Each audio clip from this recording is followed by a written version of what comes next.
예수께서 일어나서 거기를 떠나 두로 지방으로 가서 한 집에 들어가 아무도 모르게 하시려 하나 숨길 수 없더라.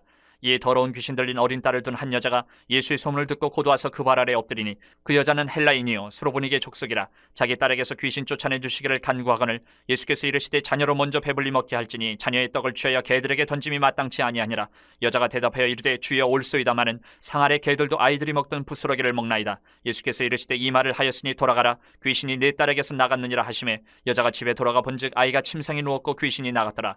예수께서 다시 두로 지방에서 나와 시돈을 지나고 대가볼리 지방을 통과하여 갈릴리 호수에 이르시매 사람들이 귀먹고 말 더듬는 자를 데리고 예수께 나와 안수하여 주시기를 간구하거늘 예수께서 그 사람을 따로 데리고 무리를 떠나사 손가락을 그의 양귀에 넣고 침을 뱉어 그의 혀에 손을 대시며 하늘을 우러러 탄식하시며 그에게 이르시되 에바다 하시니 이는 열리라는 뜻이라. 그의 귀가 열리고 혀가 맺힌 것이 곧 풀려 말이 분명하여졌더라. 예수께서 그들에게 경고하사 아무에게도 이르지 말라 하시되 경고하실수록 그들이 더욱 널리 전파하니 사람들이 심히 놀라 이르되 그가 모든 것을 잘하였도다. 못 듣는 사람도 듣게 하고 말 못하는 사람도 말하게 한다 하니라. 사람은 먹는 것 때문이 아니라 마음에서 나오는 것 때문에 더러워진다. 이렇게 말씀하신 이 진리마저도 유대인들은 받아들일 수가 없었어요. 그래서 감추어진 진리가 되어버리는 겁니다. 결국 그 유대인들은 하나님의 은혜로부터 멀어지는 안타까운 결과를 맞이하게 돼요.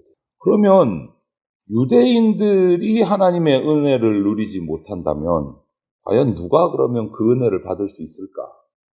어떻게 어떤 자들이 은혜를 받는 자인가? 오늘 우리가 한번 이 말씀을 통해서 살펴보면 좋겠습니다. 24절부터 30절까지 내용을 보면 예수님이 두로 지경으로 들어가십니다. 두로는 과거에 베니게의 수도였었습니다. 그리고 갈릴리로부터 가까운데 거기는 이방인들이 사는 지역이에요. 이스라엘 땅이 아닙니다. 이방인 지역이에요.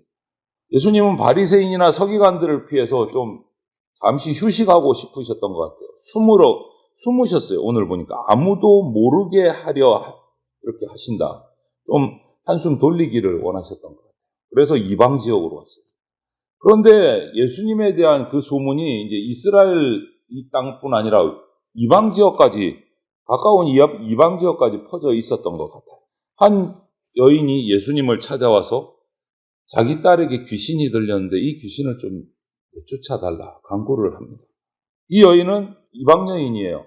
시리아와 베니게의 합성어인 수로보니게의 여인이었어요. 헬라인입니다. 헬라인. 이방인. 당시에 이런 헬라인들, 이방인들을 향해서 이 선민의식에 가득한 유대인들은 정말 아주 못된 말을 했죠. 개 같은 이방인 이렇게 불렀어요. 그런 사람이에요. 수로보니게 여인은. 예수님도 이 여인이 와서 처음 딸에게 귀신 들린 것을 말하고 고쳐달라고 했을 때 예수님도 유대인들이 이방인을 대하는 전형적인 태도를 처음에는 보이셨어요. 그런데 이것은 예수님이 이방인을 배척하시는 것이 아니고 믿음을 테스트하는 시험이라고 볼 수가 있어요. 그래서 이방인을 개로 유대인을 아이로 비유하시면서 식사 자리에서 어떤 부모가 아이에게 줄 떡을 개에게 주겠느냐 이렇게 말씀을 하십니다. 이것은 어떤 신학적인 무언가가 있어서 말씀하신 게 아니라 이 이방 여인의 믿음을 테스트하시고 요구하시는 말씀이라고 우리는 볼 수가 있어요. 이 여인이 유대인과 이방인이라는 당시에는 도무지 뛰어넘을 수 없는 그런 장벽 같은 이것을 뛰어넘는 믿음을 가지고 있는가? 이것을 보시는 거죠. 극복해야 되는 거예요. 결과는 뭡니까? 여인은 예수님의 그런 언사에도 불구하고 개들도 주인의 아이들이 먹고 남은 그 부스러기를 먹습니다. 이렇게 대답을 합니다. 자신을 개로 낮춘 거예요. 애완견이 돼서라도 그리스도의 잔치에 참여하고 말겠다. 정말 겸손함, 처절한 간절함이 보이는 대목이에요. 결국 하나님의 은혜를 받고 딸아이가 낫습니다. 회복을 해요. 이것을 보면 하나님의 은혜를 받을 사람은 바리새인, 서기관 같은 이런 사람들이 아니고 이 수로보니게 여인처럼 철저하게 겸손한 자리에서 은혜를 사모하는, 간구하는 그런 사람이 은혜를 받게 된다. 이것을 우리가 보게 됩니다. 유대인이냐 이방인이냐 이런 것을 외적 요건은 은혜 받는데 조건이 될 수가 없습니다. 오직 겸손하게 은혜를 사모하면서 간구하는 자가 하나님 나라의 백성이 되고 은혜를 누릴 수 있다. 이 얘기를 하시는 거예요. 한번 생각해 보십시오. 주님께서 혹시 저나 여러분의 믿음이 그냥 생각뿐이 아니라 유대인들처럼 행동이 되도록 정말 이 수로보니게 여인에게 하신 것처럼 정말 수치스러운 말씀, 수치스러운 자리로 나를 낮춘다면, 여러분을 낮추신다면 그때 여러분은 어떻게 반응할 수 있을까? 이런 여인과 같은 반응이 나에게서 나올 수 있을까? 우리 한번 이 말씀 앞에서 묵상을 해볼 필요가 있을 것 같습니다. 이 여인에게 하셨던 말씀을 나에게도 하신다면 나는 어떻게 반응할까? 깊이 묵상해 봐야 합니다. 이렇게 이방 두로에 가셔서 이런 일들을 행하시고 이제 돌아오세요. 31절부터 보니까 이방인 지역을 떠나서 다시 갈릴리 유대인들에게로 돌아오십니다. 그런데 돌아오니까 또 사람들이 귀먹고 말이 어눌한 사람을 예수님께로 데리고 와요. 이번에는 유대인이에요. 그런데 이 사람의 모습은 어떤 좀 상징성이 있는 것 같습니다. 진리를 그렇게 말해도 깨닫지 못하는 유대인들의 영적인 무지함을 상징하는 것과 같은 사람이에요. 귀먹고 말 못하는 사람. 그런데 그 사람을 데리고 왔을 때 이번에 예수님의 행동은 좀 평상시하고 달랐던 것 같아요. 많은 사람들이 그를 데리고 와서 그를 보고 있는데 그 사람을 데리고 무리 가운데서 떠나세요. 32절부터 보니까 1대1로만 만나기를 원하셔서 그 사람을 데리고 떠나십니다. 무리 가운데서 나가세요. 여러분, 유대인들은요, 자기들이 유대인이기 때문에 하나님의 백성이라고 생각했어요. 이거하고 똑같이 우리 가운데도 이런 일이 일어납니다. 오늘날도. 우리라는 이 범주 아래에서 머무는 것만으로 하나님의 은혜를 받을 수 있다라고 착각해요. 내가 교회에 다니는 성도이기 때문에 나는 은혜 받는다. 이런 착각을 할 거예요. 공예배 참석하고 주일마다 교회 가서 봉사하고 우리 교회에 내가 속해 있기 때문에 나는 천국 갈 거야. 맞습니까? 여러분, 이처럼 유대인들처럼 우리라는 이 범주 아래 머무르는 것만으로 하나님의 은혜를 받을 수는 없습니다. 그렇기 때문에 오늘 예수님은 이 사람을 데리고 단둘이 있을 수 있는 자리로 그것을 보여주시는 거예요. 그리고 치유의 과정도 독특해요. 손가락을 양 귀에 넣고 또 침을 뱉어서 그의 혀에 손을 대신 후에 하늘을 우러러 그냥 낫게 하셨다가 아니고 뭐라고 되어 있습니까? 33절부터 35절을 보면 하늘을 우러러 탄식하셨다. 하늘을 우러러 탄식하셨다. 이게 어떤 모습일까요?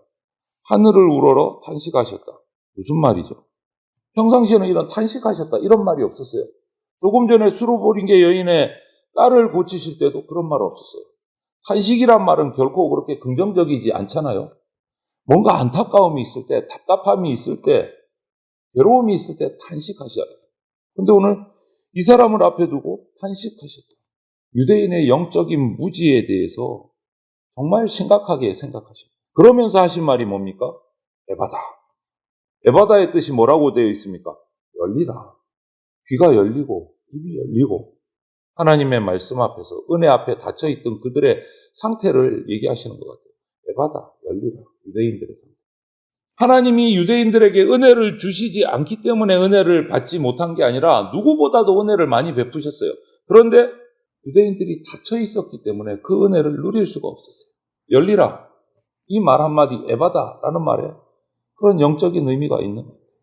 이처럼 우리도 하나님 앞에서 1대1 단독으로 서서 겸손하게 마음을 열어야 은혜를 누릴 수 있습니다.